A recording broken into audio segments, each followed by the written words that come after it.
오늘 말씀은 엘리사가 엘리야의 뒤를 이어서 선지자 직분을 승계받은 직후에 일어난 사건입니다. 엘리사가 선지자로서는 처음 행한 이적이라고 그렇게 할 수 있는데요.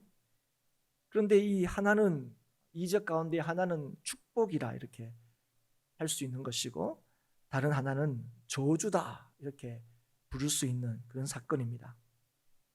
이 일이 일어난 장소는 각각 여리고와 베델입니다. 오늘 그 성읍 사람들 할 때 그 성읍이 이 직전에 앞에 보면 여리고라는 것을 우리가 알 수 있습니다. 여리고는 우리가 너무 잘 알죠. 사실은 가나안 땅에 들어올 때에 여리고 성 때문에 사람들이 굉장히 많이 두려워했지 않습니까?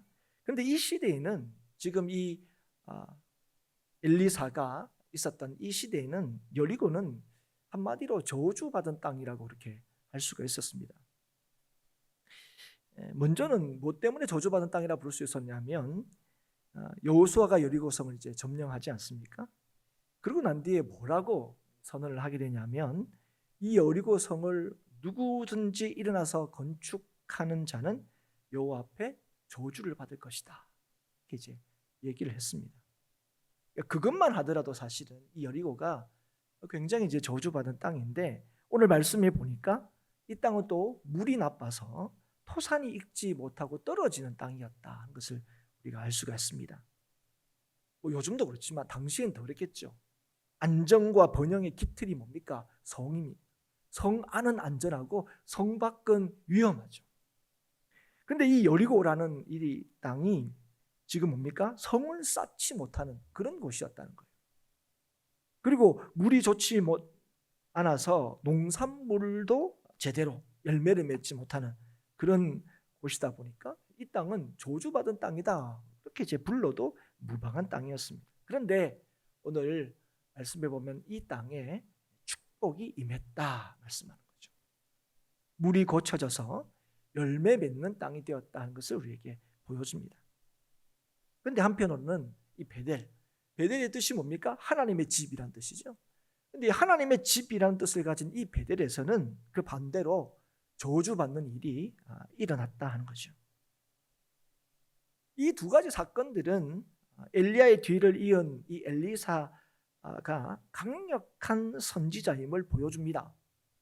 이 2장의 이 요점이 뭐냐면, 2장의 가장 사실은 중심적인 사건 그리고 핵심이 뭐냐면 15절입니다.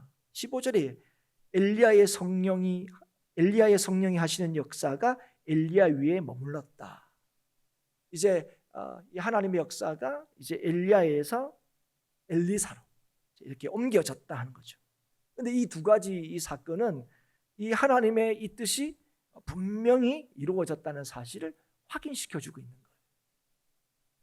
엘리사가 하나님이 택하시고 함께 하시는 선지자다 하는 것을 보여주고 있다는 거죠.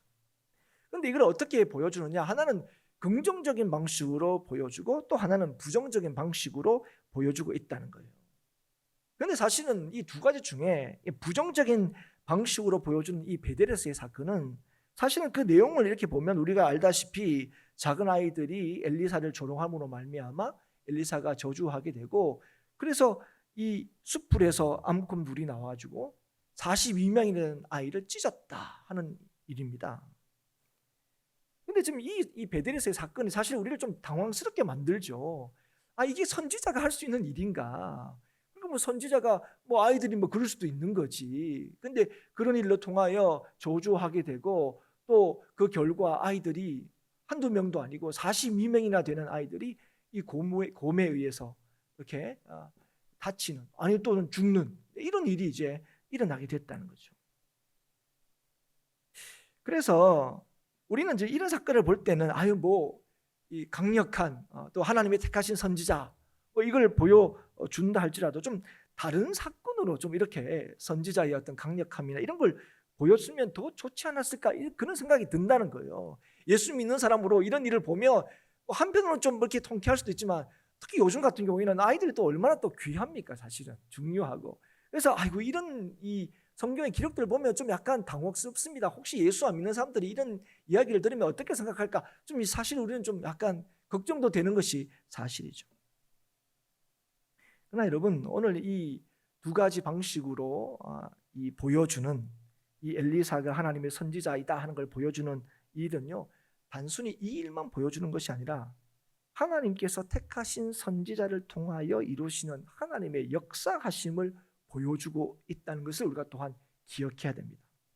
그래서 엘리사가 행한 이 일을 통해서 우리로 하여금 성도된 우리 자신과 교회를 돌아보게 하는 거예요. 이렇게 참 이 엘리사가, 하나님이 택하신 엘리사가 이렇게 진짜로 하나님이 택하셔서 능력으로 사역을 했구나 하는 것만 하는 것이 아니라 하나님께서 택하신 선지자를 통해서 하나님께서 역사하시는구나 하는 사실을 보여줌으로 인해서 오늘 이 땅을 살아가는 성도와 교회로 하여금 오늘 우리는 어떠한가 하는 사실을 돌아보게 만든다 하는 것입니다. 그래서 오늘 이 말씀을 통해서 우리에게 주시는 교훈을 함께 깨닫고 주시는 은혜로 복됨을 누리고 또 복됨을 전하는 저와 여러분이 될 수 있기를 바랍니다. 먼저 이 말씀을 보면 우리의 주목을 먼저 끄는 게 있는데요. 그게 뭐냐면 이 선지자 엘리사에 대한 이 두 성읍 사람들의 태도입니다.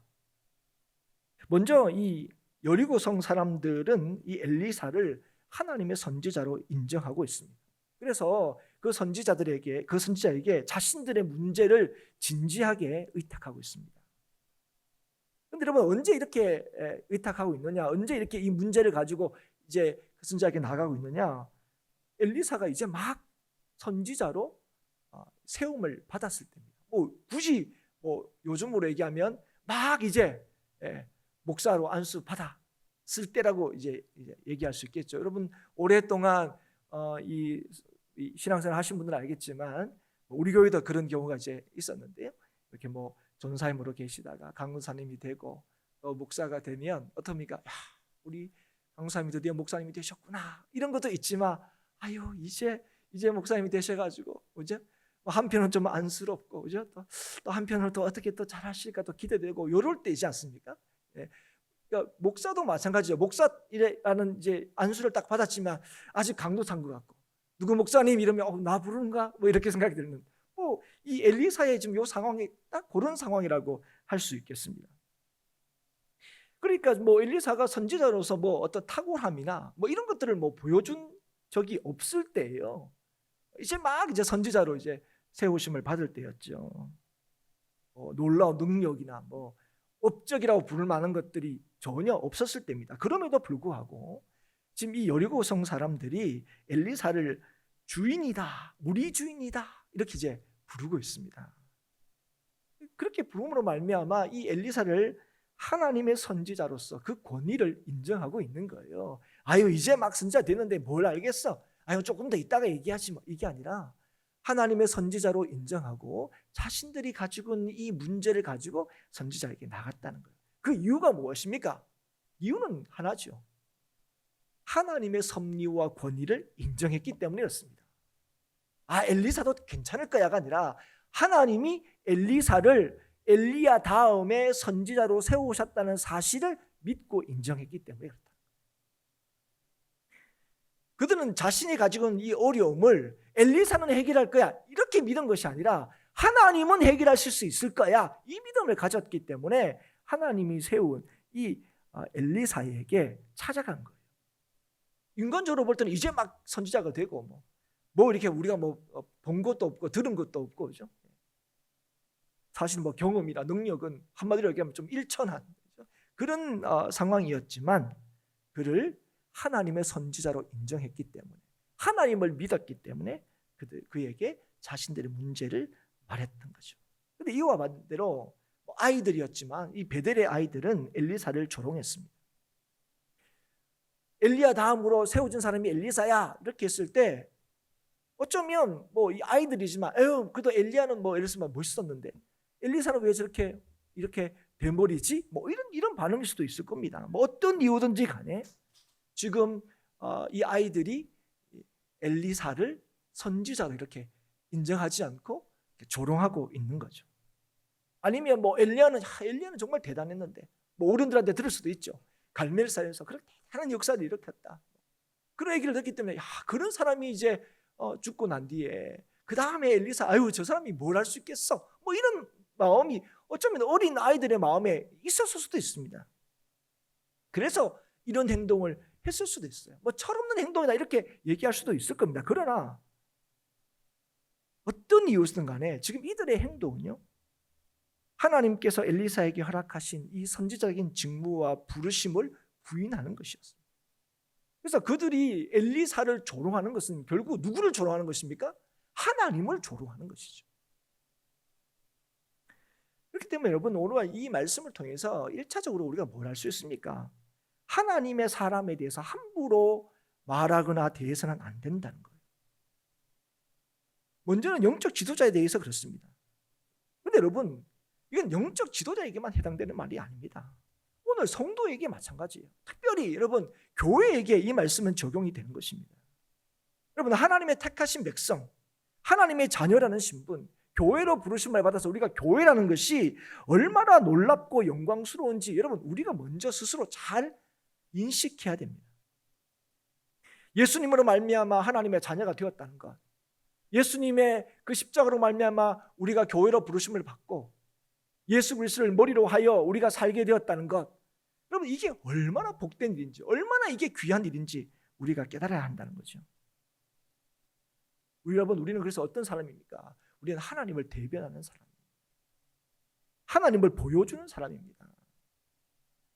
그렇기 때문에 여러분 기억하십시오. 첫 번째 기억할 것은, 그래서 여러분, 성도를 조롱하는 것은 곧 하나님을 조롱하는 겁니다. 교회를 비난하는 건요, 곧 하나님을 비난하는 겁니다. 그렇기 때문에 이 엘리사를 대하는 태도는요, 하나님에 대한 태도이므로 엘리사를 존중한 이 여리고성 사람들에게는 하나님께서 뭘 허락하십니까? 복을 허락하십니다. 그리고 엘리사를 조롱한 베델의 아이들은 해를 받게 되었습니다. 여러분, 우리가 여기서 또 하나 좀 주목하고 주의해야 될 게 있습니다. 그건 뭐냐면, 여리고성에서 하나님의 말씀이 선포가 되고 또 베델에서는 여호와의 이름으로 저주가 선포되었을 때에 그게 실제로 이루어졌다는 거죠. 그리고 이 두 사건은 그 중심이 누가 있습니까? 엘리사가 있습니다. 이 엘리사를 통하여 이 일이 이루어졌죠. 그럼 하나님께서 왜 엘리사를 통하여 이 일을 이루셨느냐? 이거 굉장히 중요합니다. 우리가 할 때 하나님이 세우셨잖아요. 하나님이 엘리야 다음으로 엘리사를 선지자로 세우셨으니까 하나님이 엘리사를 통해서 역사하신 거 너무 당연한 거 아닙니까? 우리가 이렇게 대답할 수 있습니다. 왜 하나님의 일하심을 엘리사를 통하여 보여주시느냐 하는 대답, 우리가 너무 잘하고 있습니다. 그렇다면 오늘 하나님의 능력이 희귀하게 되어버린 것처럼 보이고 경건의 모양만 있고 능력이 없어 보이는, 아니 그 능력은 상실해 가는 것처럼 보이는 이 교회와 성도들에게 여러분, 이 질문은 굉장히 중요한 것입니다. 오늘 우리는 어떻습니까? 우리도 하나님의 부르심을 받은 거죠. 여러분, 그렇지 않습니까? 오늘 행복한 교회를 누가 세우셨습니까? 하나님이 세우셨다는 걸 우리는 믿습니다. 하나님이 세우신 교회, 예수 그리스도가 행복한 교회의 머리가 되신다는 사실을 우리는 믿습니다. 그러면 오늘도 하나님께서 이 행복한 교회를 통해서 뭘 하신 거예요? 하나님의 역사를 이루시기를 기뻐하신다고. 여러분, 저와 여러분이 다 믿는 것 아니겠습니까? 그러면 왜 하나님은 묻는 거죠. 왜 엘리사를 통해 일을 하셨는가? 왜 축복의 역사를 이루시고 왜 저주의 역사를 이루셨는가? 우리는 먼저 이 엘리사가 부름을 받았을 때 그 상황을 좀 먼저 좀 알 필요가 있습니다. 여러분, 요즘도 그렇지만 그래도 요즘에는 어떻습니까? 이 신앙생활하는 게 어렵고 힘들지만 세상 사람들은 이 소위 목회자가 된다는 거, 그걸 예전처럼 참 힘들다고만 생각하지 않습니다. 목회자가 되는 것은 또 하나의 성공적인 어떤 길이 된다고 세상 사람들은 그렇게 여깁니다. 그래서 여러분, 모르는 사람들은 목사는 뭐 이렇게 잘 살고 대단하고 실제로 언론이나 이렇게 들려오는 그런 비춰지는 그런 모습, 그런 이렇게 드러난 목사님들을 보면 실제로 또 그런 것처럼 보이기도 합니다. 그런데 이 엘리사가 하나님의 부르심을 받았을 때는 어떤 때냐 하는 거죠. 그때는 하나님의 선지자로 활동하기 굉장히 쉽지 않을 때였습니다. 아니, 어려울 때였어요. 물론 앞에 선지자였던 이 엘리야를 통해서 하나님의 위대한 승리를 보기도 했습니다. 하지만 갈멜산의 위대한 승리가 있었지만 그러나 여전한 이세벨의 위협 앞에서 엘리야가 보여준 모습이 뭐였습니까? 힘없이 도망가는 거였어요. 차라리 나 더 이상 못하겠으니까 죽여주십시오. 이런 일들이 벌어졌던 때였습니다. 하나님의 선지자로 사명을 온전히 감당할 때에 목숨의 위협을 받고 그래서 너무 지치고 스스로 죽여달라고 할 만큼 아주 힘든 때였다는 거예요. 그때 엘리사는 선지자의 직분을 승계를 받았습니다. 엘리야 다음으로 네가 하나님의 선지자로서 활동하게 될 것 하는 부름을 받게 된 거죠. 그럴 때에 엘리사가 어떻게 합니까? 아유, 저는 안 됩니다. 저는 능력이 미천해요. 엘리야 같은 그 사람 다음으로 제가 선지자 역할을 한다니요. 아유, 언감생식 그런 말도 안 됩니다. 사람들이 나 인정하지도 않을 거예요. 저는 그런 능력도 없습니다. 거부하지 않았다는 거예요. 여러분, 엘리사는 자신의 부족함과 동시에 뭘 알았습니까? 자신이 맡은 직분이 얼마나 귀한 것임을 알았습니다. 그래서 여러분, 엘리사가 구한 게 뭐였습니까? 엘리야의 갑절의 영감을 구했어요. 그러니까 우리 요즘에 하면 성령의 능력, 엘리야에게 임한 그 갑절의 성령의 충만함과 능력을 주십시오. 이걸 구했다는 거예요. 어떤 고난과 어떤 환난과 어려움이 온다 할지라도 하나님의 뜻을 따라서 자신의 직분을 온전히 감당하고자 하는 모습을 우리는 볼 수가 있습니다. 아유, 아직까지 멀었습니다. 제가 좀 더 공부 좀 더 하고요. 좀 더 경험 좀 더 쌓고요. 아직 멀었으니까 조금만 더 기다리십시오 하지 않고 그때 뭘 구합니까? 갑절의 영감을 주십시오. 자신의 능력이 아니라 하나님의 능력으로만 자신의 맡은 이 사명을 감당할 수 있다는 것을 그가 알고 믿었다는 것입니다. 이런 엘리사를 통해서 하나님은 축복과 저주의 이 두 사건을 일으키신 것입니다. 하나님을 신뢰하는 엘리사를 통해서 하나님의 살아계심을 분명히 보여주신 것입니다. 여러분, 오늘도 마찬가지입니다. 오늘도 하나님을 믿는 자를 통해서, 하나님을 아는 자들 말고 하나님을 믿는 자를 통해서 하나님께서는 하나님의 살아계심과 역사하심을 나타내십니다. 그래서 하나님을 믿는 자에게 복을, 하나님을 조롱하는 자에게 저주를, 하나님께서 하나님이 부르신 성도와 교회를 통하여 오늘도 여전히 나타내시고 이루신다는 거예요. 여기는 물론 그 중심에 엘리사가 있습니다. 그건 먼저는 이 영적 지도자가 이런 일에 대한 책임이 크다는 사실을 분명히 우리에게 보여주고 있습니다. 여러분 목회자를 위해서, 행복한 교회 안에서는 저를 위해서 기도하는 이유가 무엇입니까? 목사님 알아서 잘 하실 텐데가 아니라 왜 기도해야 됩니까? 그만큼 그 책임이 주어져 있기 때문에 그렇습니다. 그리고 그 책임을 다하지 못할 때 그만큼 그 영향력이 도드라지게 드러나기 때문에 그렇습니다. 그래서 이 목회자가, 영적 지도자가 바르게 서는 것 굉장히 중요합니다. 그러나 이 말씀은 이 목회자에게만 또한 국한되는 게 아닙니다. 하나님의 자녀로 부르심을 받은 모든 성도와 교회에게 해당되는 거죠.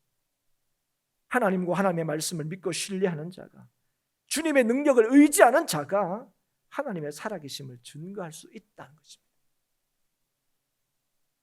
하나님께서 부르시고 세운 자를 통하여 친히 하나님의 역사를 이루십니다. 여러분, 이걸 믿으시죠? 근데 여러분, 우리가 이걸 말하고 우리가 그렇게 믿는다고 얘기함에도 불구하고 우리는 하나님께서 우리에게 주신 이 사명, 우리를 그 부르신 하나님의 그 부르심을 얼마나 참 가볍게 생각하는지 모릅니다. 전능하신 하나님의 살아계심을 보여주고 드러내는 이 교회의 영광스러운 이 사명과 직분은 세상에, 그죠? 이런 그 직분이나 세상의 어떤 자리보다 더 하찮게 여길 때가 있다는 거예요. 조금만 힘들면 안 하려고 그러고 안 해도 되는 것처럼 얘기하고, 아니면 그 반대도 있죠.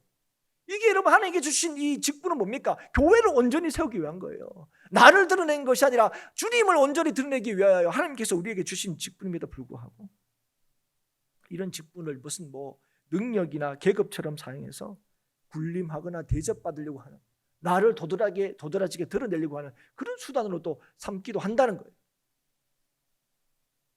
아니 여러분, 오늘 우리가 참 하나님의 부르심을 받았지만 그 부르심의 귀함을 알지 못하고 오늘 이 직분이 내 형편이 어떠냐, 내 능력이 어떠냐, 내 조건이 어떠냐, 이걸로 우리의 직분을 할 수 있느냐 할 수 없느냐가 결정되는 것이 아니라 은혜로 부르심을 받고 은혜로만 우리의 이 직분을 감당할 수 있다는 사실을 우리가 믿지 못하고 형편이 있어서 못합니다.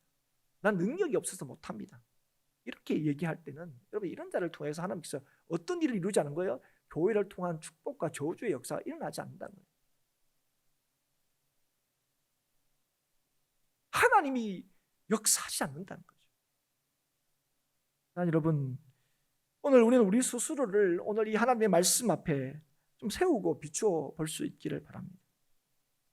오늘도 우리가 이 자리에 설 수 있는 것, 우리가 하나님의 부르심을 받은 것, 그 내 능력의 여하에 달린 게 아닙니다. 내 능력으로 이 직분을 감당하는 것이 아닙니다. 하나님의 능력으로 저와 여러분은 부르심을 받은 거예요. 하나님의 은혜로 저와 여러분의 부르심을 받은 것입니다. 그렇다면 우리는 이런 질문을 던질 수 있을 겁니다. 오늘날 우리 교회와 성도는 하나님의 살아계심과 역사하심의 온전한 통로가 되고 있는가? 오늘 하나님의 살아계심을 보여주고 있는가? 세상은 교회를 얼마나 쉽게 조롱하고 비난하고 있는데 그 세상을 향하여 하나님의 살아계심을 보여주고 있는가? 아니면 오히려 우리가 교회라고 하면서도, 우리가 성도라고 하면서도 교회를 향한 비난과 조롱에 동참하고 있지는 않은가? 그게 뭔가 의식 있는 믿음인 것처럼, 뭔가 좀 이 생각이 있는 신앙인 것처럼 혹시 생각하고 있지는 않냐는 거예요. 우리가 하나님을 믿으면 복을 받고 그렇지 않으면 멸망 가운데 있을 수밖에 없다, 그렇게 말하면서 정말 이거를 주로 인하여 우리의 삶에서 증명하고 드러내고 있느냐 하는 겁니다. 우리가 이 말씀을 통해서 분명히 확인할 수 있는 것은 무엇입니까? 하나님은 하나님을 믿는 하나님의 사람을 통하여 역사하시고 하나님의 일하심과 영광을 나타내신다는 거예요. 그럼 누가 이 하나님의 살아계심을 나타내 보이는 사람이 될 수 있습니까? 오늘 확인할 수 있는 게 뭐예요? 무엇보다도 하나님에 대한 믿음이 있어야 된다. 엘리야가 여리고의 축복을, 베델의 저주를 선언할 때에 이 일을 하시는 분이 하나님이시라는 사실을 인정하고 믿었다는 거예요. 자신이 누구라고요? 하나님이 부르신, 하나님이 세우신 선지자라는 사실을 알았다는 거예요. 믿었다는 거예요. 여러분, 그럴 때에 하나님을 인정하는 자에게는 뭐를 선포할 수 있습니까? 축복을 선포할 수 있는 거예요. 하나님을 조롱하고 거부하는 자에게 뭘 선포할 수 있습니까? 저주를 선포할 수 있는 거죠. 여러분, 우리가 얘기하는 겁니까? 예수를 믿으면 천국 가고 예수를 믿지 않으면 지옥 간다, 이게 이건 거죠. 여러분, 우리가 그 사람이 좀 잘못됐으면 좋겠다, 그 얘기하는 거죠. 여러분, 왜 이 복음을 전한 겁니까? 그들로 하여금 복된 인생을 살도록 하기 위해서입니다. 우리가 그 복된 인생을 살고 있기 때문에. 근데 여러분, 우리가 정말 그걸 믿고 있냐고요? 여러분, 예수를 믿는 사람에게 하나님께서 날마다 은혜와 평강을 주신다는 사실 여러분 정말 믿고 있냐고요? 그래서 그 예수님을 붙들고 있습니까? 예수님을 구하고 있습니까? 예수님을 찾고 있습니까? 그분의 말씀에 귀를 기울이고 있습니까? 사랑하는 여러분, 하나님의 심판과 복주심을 우리가 확실하게 믿지 못하기 때문에 우리는 하나님의 이름으로 심판이 있음을 말하지도 못하고요, 하나님의 복주심을 선언하지도 못합니다. 그래서 도움을 구하는 손길에도, 우리를 비난하는 조롱에도 우리는 속수무책이죠. 하지만 사랑하는 여러분, 하나님의 능력은 엘리사 시대나 오늘이나 변함이 없습니다. 하나님을 신뢰하고 진실로 그 말씀에 순종하는 성도가 하나님의 살아계심을 나타내는 사명을 감당하게 되고 이 땅에 참 소망을 보여주게 되는 것입니다. 어떻게 이게 가능하다고요? 하나님께서 주신 믿음으로 엘리사처럼 갑절의 영감을 구하며 하나님을 간절히 찾을 때입니다. 하나님, 우리 교회는 이것밖에 안 돼서, 하나님 저는 요 정도밖에 안 돼서가 아니라, 오늘 하나님 저는 이것밖에 안 되고 나는 부족하고 나는 연약하지만 하나님은 능하시고 강하시오니 하나님의 성령의 충만함을 주시옵소서. 하나님의 뜻이 무엇인지를 알게 하여 주옵시고 이 땅을 살리시기를 기뻐하시는 하나님의 뜻을 따라 살게 하시고 하나님의 이 놀라우신 뜻을 보여주고 전하는 우리가 되게 해주십시오. 하나님을 의지하고 하나님을 찾고 하나님을 구하는 달리 말하면 하나님을 진실로 믿는 하나님의 사람을 통하여 오늘도 하나님께서 이 땅에 복을 주신다는 거예요. 여러분, 오늘도 하나님이 우리에게 복 주시는 분임을 우리가 믿지 못하는데 어떻게 우리가 하나님을 통하여 이 세상에 복을 전달할 수 있겠습니까? 아니, 여러분, 하나님을 인정하는 자에게 하나님께서 나타나십니다. 그리고 세상으로 하여금 하나님을 인정하게 하시는 거예요. 저주의 땅 여리고가, 오염된 물 때문에 생산하지 못하는 땅 여리고가 물이 고쳐지고 풍성한 소산이 있는 축복의 땅이 되었습니다. 그 중심에는 누가 있었습니까? 여리고 사람들의 하나님을 경외함이 있었습니다. 하나님의 선지자를 존중했고 인정했습니다. 그리고 하나님의 하나님 되심을 증거하고 나타내고 하는 사람 엘리야가 거기에 있었습니다. 여러분, 오늘 이 땅의 축복의 땅이 될 수 있는 게 여기에 있습니다.